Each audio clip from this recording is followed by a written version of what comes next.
Sinbad کا چھٹا سفر۔ جب تک سفر کی تھکان دور نہ ہوئی اور ان خوفناک واقعات کی یاد تازہ رہی جو 5ویں سفر میں مجھے پیش آئے تھے، میں اپنے عہد پر قائم رہا۔ لیکن عیش و عشرت اور زندگی کی یکسانیت سے طبیعت سیر ہو گئی تو پھر میں نے سفر کی ٹھان لی۔ تاجروں کی ایک جماعت جو کہ کاروباری سلسلے میں باہر جا رہی تھی، میں بھی اپنا اسباب تجارت لے کر ان کے ساتھ ہو لیا۔ کچھ دن تک ہم لوگ بامن و امان بحری سفر کرتے رہے۔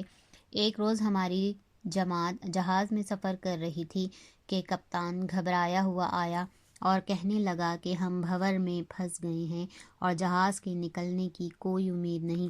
لوگ رونے پیٹنے لگے۔ تھوڑی دیر میں ہمارا جہاز گرداب میں پھنس کر ایک زیر آب چٹان سے ٹکرا کر ٹکڑے ٹکڑے ہو گیا۔ کچھ آدمی تو فوراً ہی غرق ہو گئے اور کچھ ٹوٹے ہوئے تختوں کے سہارے تیرنے لگے۔ میں بھی ایک تختے کے اوپر بہتا ہوا ایک پہاڑ کے کنارے جا لگا۔ تختے سے اتر کر میں پہاڑ پر چڑھ گیا اور کچھ جنگلی پتے اور جڑیں کھائیں۔ وہاں میں نے دیکھا کہ لاتعداد انسانی ڈھانچے پڑے ہوئے ہیں، جن سے یہ اندازہ ہوتا ہے کہ شاید ہم سے پہلے بہت سے جہاز اس گرداب میں پھنس کر تباہ و برباد ہو چکے ہیں۔ مرنے والوں کا بہت جواہر بھی وہیں پڑا تھا۔ ایک روز دم لینے کے بعد سوچا، یہاں کھانے کے لیے درختوں کے پتوں اور جڑی بوٹیوں کے سوا کوئی چیز نہیں ہے۔ اگر چند روز اسی طرح بے آب و دانہ رہنا پڑا تو یقیناً ہلاک ہو جاؤں گا۔ چنانچہ میں نے کچھ ڈنڈے اکٹھے کر کے ایک بہنے والی کشتی تیار کی اور کشتی کو سمندر میں ڈال دیا اور توکل علی اللہ، اللہ اکبر کہہ کے اس میں بیٹھ گیا اور چل دیا۔ سفر کی تھکان اور بھوک کی شدت سے قوت برداشت جواب دے گئی اور میں کشتی میں بے ہوش ہو گیا۔ مجھے یاد نہیں کہ میں کب تک بے ہوش رہا۔ جب میری آنکھ کھلی تو میں نے دیکھا کہ میری کشتی ساحل پر بندھی ہوئی ہے اور صاف آسمان پر سورج چمک رہا ہے۔ میں نے ادھر ادھر دیکھا اور میری کشتی کے کنارے پر چند آدمی بیٹھے ہوئے نظر آئے اور اشارے سے ان کو قریب بلایا اور حال دریافت کیا، لیکن وہ میری زبان نہ سمجھے اور نہ ہی ان کی گفتگو میری سمجھ میں آئی۔ مجبوراً میں نے اشارے سے کچھ کھانے کو مانگا۔ ان لوگوں نے مجھے کھانا لا دیا۔ پھر میں کشتی سے اتر کر ساحل پر آ گیا۔ چند روز اسی طرح ان کے ساتھ بسر کیے کہ جس چیز کی مجھے ضرورت ہوتی اشارے سے بتاتا۔ خوش قسمتی سے ایک دن ایک شخص آیا جو عربی جانتا تھا۔ اس کے ذریعے میں نے اپنے دل کا حال ان لوگوں کو بتایا اور اس کو کہا کہ یہ لوگ مجھے اپنے بادشاہ سے ملوائیں۔ وہ لوگ اپنے بادشاہ کے پاس لے گئے اور اسی مترجم کے ذریعے گفتگو ہوئی۔ بادشاہ کو جب یہ معلوم ہوا کہ میں بغداد کا رہنے والا ہوں تو بہت خوش ہوا اور کہنے لگا کہ میں خلیفہ ہارون الرشید کا باجگداز ہوں۔ چند روز میں اسی شہر میں رہا اور جب سفر کی تھکاوٹ دور ہو گئی تو میں نے بادشاہ سے اجازت چاہی کہ میں اپنے وطن جانا چاہتا ہوں۔ تو بادشاہ نے خلیفہ کی خدمت میں پیش کرنے کے لیے بہت سے تحائف اور ایک خط مجھے دیا اور ایک جہاز جو بصرہ جا رہا تھا سوار کرا دیا۔ وہاں سے بصرہ پہنچا اور پھر خشکی کے راستے بغداد آ گیا اور بادشاہ کے تحائف اور خط خلیفہ ہارون الرشید کے دربار میں پیش کیے۔ خلیفہ بہت خوش ہوا اور مجھے کافی انعام و اکرام دیا۔ اس سفر کے بعد میں نے قسم کھا لی کہ آئندہ سفر پر نہ جاؤں گا۔ چھٹے سفر کا حال بیان کرنے کے بعد سندباد نے ہندباد کو 100 دینار کی تھیلی دے کر کہا کہ کل پھر آنا، میں تمہیں 7ویں اور آخری سفر کی داستان سناؤں گا۔ سندباد کا 7واں سفر۔ اگلے روز شام کو حسب معمول لکڑہارا ہندباد پھر آیا اور کھانا کھانے کے بعد سندباد اپنے 7ویں سفر کی کہانی سنانی شروع کرتا ہے۔ مجھے سفر سے آئے ہوئے زیادہ مدت نہیں گزری تھی کہ میری طبیعت بغداد سے پھر اچاٹ ہوئی اور میں سفر کے لیے روانہ ہو گیا۔ جب میری سفر کی روانگی کی شہرت ہوئی تو خلیفہ نے مجھے اپنے دربار میں طلب کیا اور فرمایا کہ پچھلے سفر سے واپسی پر جو خط اور تحائف لائے تھے اب ہم اس کا جواب دینا چاہتے ہیں، اس لیے جب تم روانہ ہونے لگو تو ہم سے چند تحائف اور اس خط کا جواب لیتے جانا۔ سامان سفر مکمل کر کے میں خلیفہ کے درد دولت قدا پر حاضر ہوا اور اپنی روانگی کی اطلاع کرائی۔ چنانچہ امیر المومنین نے ایک خط اور بہت سے تحائف مجھے دیے کہ جب تم اس جزیرے میں پہنچو تو یہ وہاں کے بادشاہ کو دے دینا۔ میں سب سامان لے کر بصرہ پہنچا اور وہاں سے جہاز میں سوار ہو کر شہر بہ شہر کاروبار کرتا ہوا اس جزیرے میں پہنچا، جہاں کے بادشاہ کو تحائف کا بہت شوق تھا اور اس کو تحائف پہنچائے۔ اس جزیرے میں اتر کر بادشاہ کے پاس گیا اور خلیفہ کا خط دے دیا۔ بادشاہ نے مجھے بہت انعام و اکرام دیا۔ اس کے بعد میں چین کے سفر پر روانہ ہوا اور طویل مدت تک سفر کر کے بخیر و عافیت چین پہنچ گیا، لیکن ابھی جہاز لنگر انداز ہونے نہیں پایا تھا کہ کپتان سر پیٹنے لگا کہ ہم نے پوچھا کہ ساحل موجود ہے، پھر تم اس قدر پریشان کیوں ہو؟ کپتان بولا، ہم اس وقت بدقسمتی سے ایسی جگہ آ گئے ہیں جہاں مد و جزر ہے اور جہاز ساحل کی طرف بڑھنے کے بجائے خود بخود گہرے سمندر کی طرف لوٹ رہا ہے، اور جہاں تک میں سمجھتا ہوں یہ ساحل چین نہیں ہے بلکہ ہم راستہ بھول کر اس جگہ آ گئے جہاں حضرت سلیمان علیہ السلام کی قبر مبارک اقلیم الملک کے قریب ہے۔ ہمارا جہاز پیچھے ہٹ گیا ہے۔ تھوڑی دیر میں ایک طوفان سا اٹھتا ہوا معلوم ہوا اور جب غور سے دیکھا تو معلوم ہوا ایک بہت بڑی مچھلی منہ کھولے ہوئے آ رہی ہے۔ قریب آ کر مچھلی نے جہاز کو ٹکر ماری اور جہاز پاش پاش ہو گیا۔ مجھے معلوم نہیں کہ میرے ساتھیوں میں سے کون زندہ بچا اور کون ہلاک ہوا۔ میں غوطے کھاتا ہوا ایک شکستہ تختے پر بیٹھ گیا۔ سمندر کی موجوں نے مجھے یوں لیا جیسے آندھی میں اڑتا ہوا گھاس کا تنکا۔ اس حالت کو دیکھ کر میں اپنی عہد شکنی پر رو رہا تھا کہ میں نے کیوں یہ سفر اختیار کیا۔ آخر ایک دن طوفان کی ہلاکت خیزیوں سے بچ کر وہ تختہ کسی جزیرے کے کنارے جا لگا۔ میں فوراً خشکی پر اتر آیا اور خدا کا شکر ادا کیا۔ جب قدرے طبیعت کو سکون ہوا تو میں اٹھ کر گھومنے لگا۔ سامنے ایک بہت بڑی نہر آئی۔ میں نے اس کے کنارے بیٹھ کر ایک کشتی بنائی اور نہر میں سفر شروع کیا۔ 3-4 روز میں اطمینان سے اس نہر میں سفر کرتا رہا۔ ایک روز میں نے دیکھا کہ نہر ایک پہاڑی چٹان کے نیچے سے گزرتی ہے۔ یہ دیکھ کے میرے ہوش و حواس جاتے رہے۔ ہر چند کوشش کی کہ کشتی پھیر لوں، لیکن پانی کا بہاؤ اتنا تیز تھا کہ میری کوئی ترکیب کارگر ثابت نہیں ہوئی۔ مجبوراً آنکھیں بند کر کے کشتی میں لیٹ گیا اور دل ہی دل میں سلامتی کی خدا سے دعائیں مانگتا رہا۔ کشتی اپنی رو میں الٹتی پلٹتی پہاڑ کے نیچے سے سلامتی کے ساتھ گزر گئی۔ میں نے سجدہ شکر ادا کیا اور پھر کشتی کو سنبھالنے کے لیے اٹھ کر بیٹھ گیا۔ سامنے دیکھا ایک عالیشان شہر ہے۔ کنارے پر کچھ آدمی کھڑے ہیں۔ میں نے اشارے سے ان سے درخواست کی کہ مجھے بچائیں۔ ان لوگوں نے کوشش کر کے میری کشتی کو روکا اور مجھے کنارے پر لے گئے۔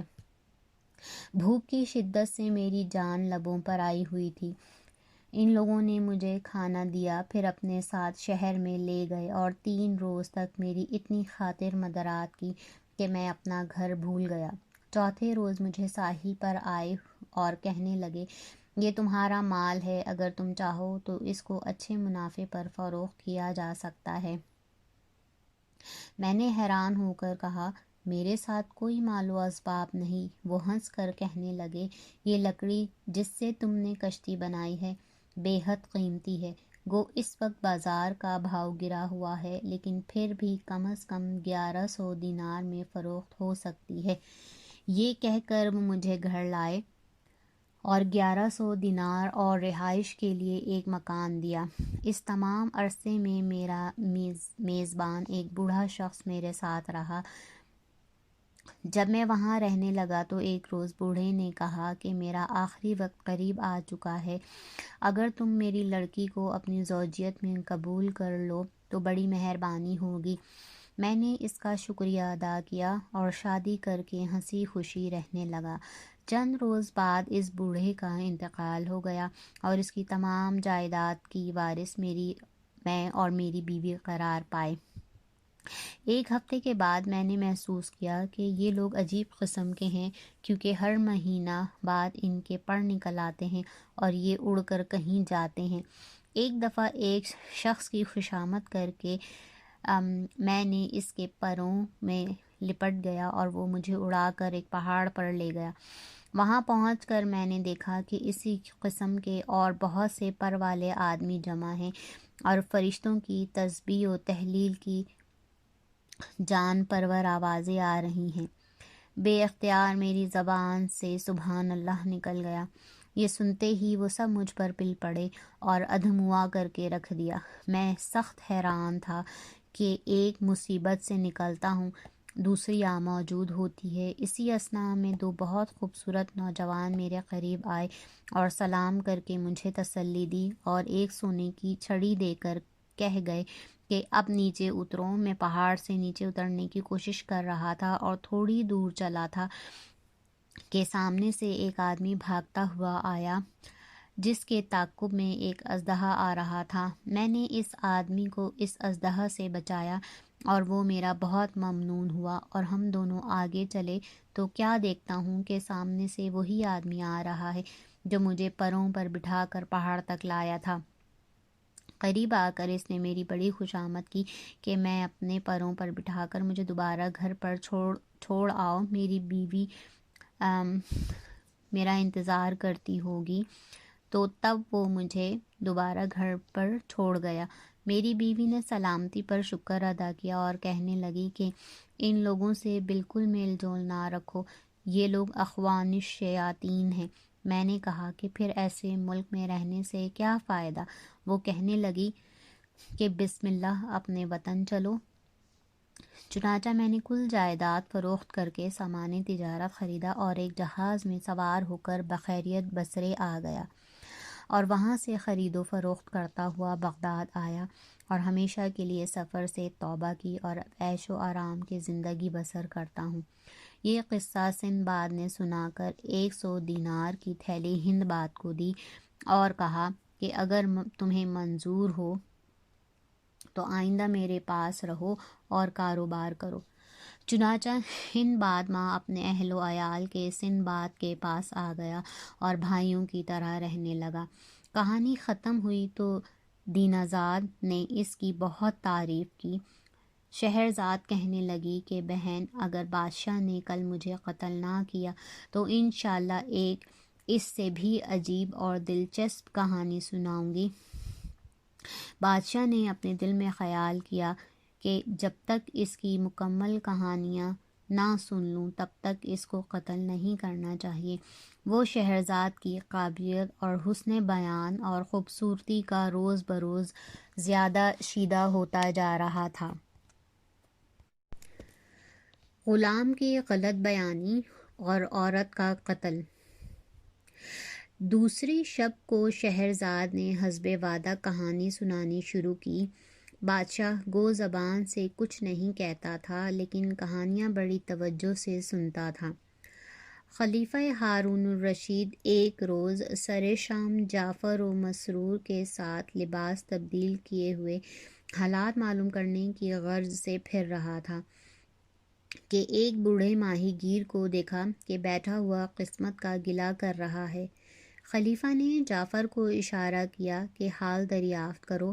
جعفر بوڑھے کے پاس گیا اور بڑی ہمدردی سے پوچھا کہ بابا کیا بات ہے، تقدیر کا شکوہ کیوں کر رہے ہو؟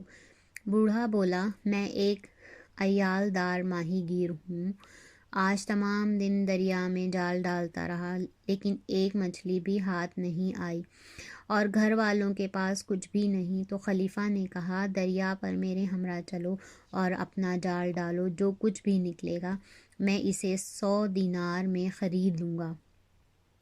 بوڑھا بہت خوش ہوا اور اسی وقت جال کاندھے پر ڈال کر چلنے کو تیار ہو گیا اور دریا پر پہنچ کر ماہی گیر نے جال پھینکا۔ اتفاقاً جال میں بھاری صندوق آ گیا۔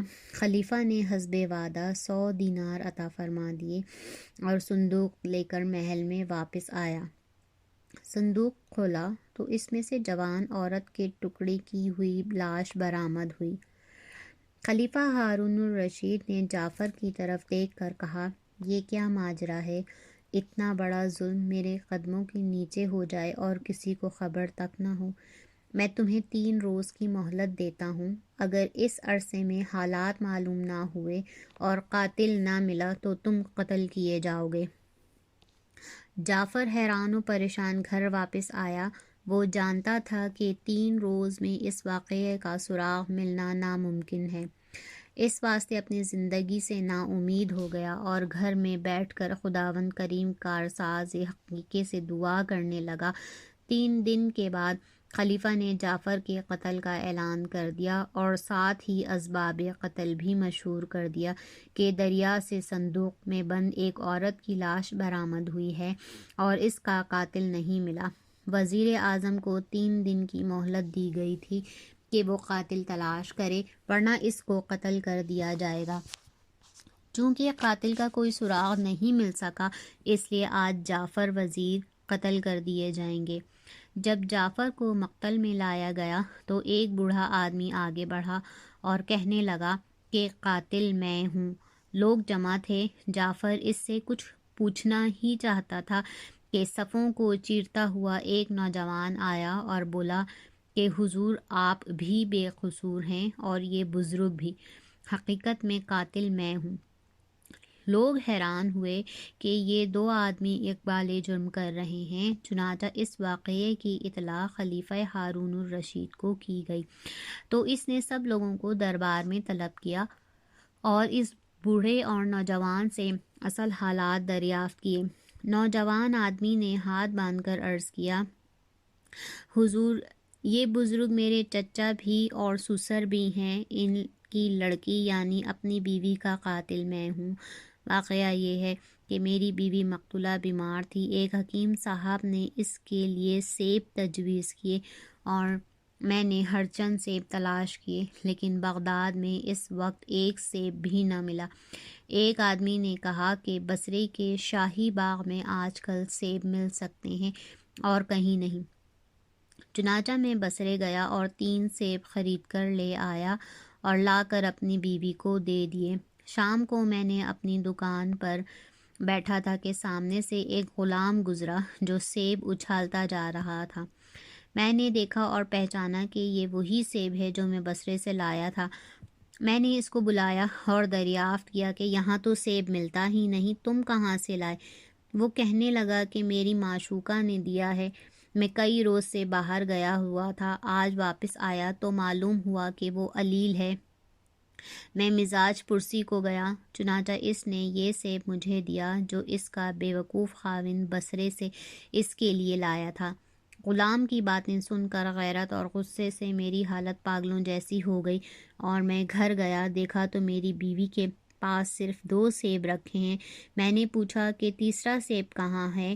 وہ بولی، مجھے معلوم نہیں، شاید کسی بچے نے اٹھا لیا ہوگا۔ مجھے چونکہ حال معلوم تھا اس لیے ضبط نہ کر سکا، اس کو قتل کر کے صندوق میں بند کر دیا اور دریا میں ڈال دیا۔ تھوڑی دیر بعد میرا لڑکا روتا ہوا آیا۔ میں نے پوچھا کیا ہوا؟ وہ بولا کہ میں یہاں سے ایک سیب لے کر باہر گیا تھا، وہ میرے ہاتھ سے ایک غلام نے چھین لیا اور میں رونے لگا۔ وہ غلام بولا تو سیب کہاں سے لایا؟ میں نے کہا میری ماں بیمار ہے، میرا باپ اس کے لیے 3 سیب بصرہ سے لایا ہے، میرا سیب مجھے دو ورنہ میری ماں مارے گی۔ غلام نے مجھے مارا اور سیب لے کر بھاگ گیا۔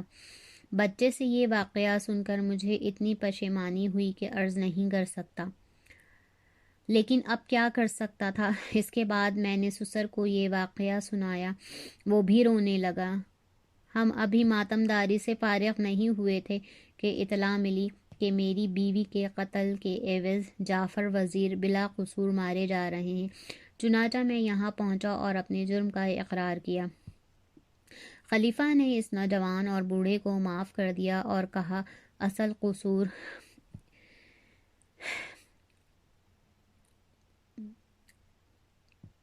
اس غلام کا ہے جس نے اتنا بڑا بہتان تراشا ہے، اور جعفر کو حکم دیا کہ اس غلام کو تلاش کر، اور جعفر نے اس نوجوان کی مدد سے ہر چند کوشش کی لیکن اس غلام کا کوئی سراغ نہ ملا۔ جعفر خلیفہ کے مزاج سے واقف تھا کہ اگر وہ غلام نہ ملا تو وہ مجھے ہرگز معاف نہ کرے گا۔ اسی پریشانی میں اگلے روز جعفر اپنی چھوٹی لڑکی کو پیار کر کے جانے لگا تو اس نے محسوس کیا کہ لڑکی کی جیب میں کوئی سخت چیز ہے۔ نکال کر دیکھا تو وہی کمبخت سیب تھا جس کے لیے پہلے ایک قتل ہو چکا ہے اور جعفر کی جان پر بنی ہوئی ہے۔ جعفر نے اپنی لڑکی سے پوچھا سیب تمہیں کہاں سے ملا؟ لڑکی نے بتایا کہ میں نے اپنے غلام ریحان سے 3 دینار میں خریدا ہے۔ جعفر نے غلام کو طلب کیا اور سیب دکھا کر پوچھا یہ سیب تم کہاں سے لائے ہو؟ غلام نے کہا حضور کئی دن ہوئے میں نے ایک لڑکے سے چھینا تھا۔ جعفر نے غلام کو گرفتار کر لیا اور خلیفہ کی خدمت میں لے کر حاضر ہوا۔ خلیفہ نے حکم دیا کہ اس غلام کو برسر عام قتل کر دیا جائے۔ جعفر نے دست بدستہ کھڑے ہو کر عرض کیا کہ غلام کا قصور بھی ارادی نہیں ہے، اس نے جھوٹ تو ضرور بولا مگر اس کو بھی یہ معلوم نہ تھا کہ جس شخص سے وہ غلط بیانی کر رہا ہے وہ اسی لڑکے کا باپ ہے جس سے اس نے سیب چھینا تھا۔ میں آپ کو نور الدین شمس کا قصہ سناتا ہوں جو شاید اس سے بھی عجیب ہو۔ قصہ نور الدین اور شمس الدین کا۔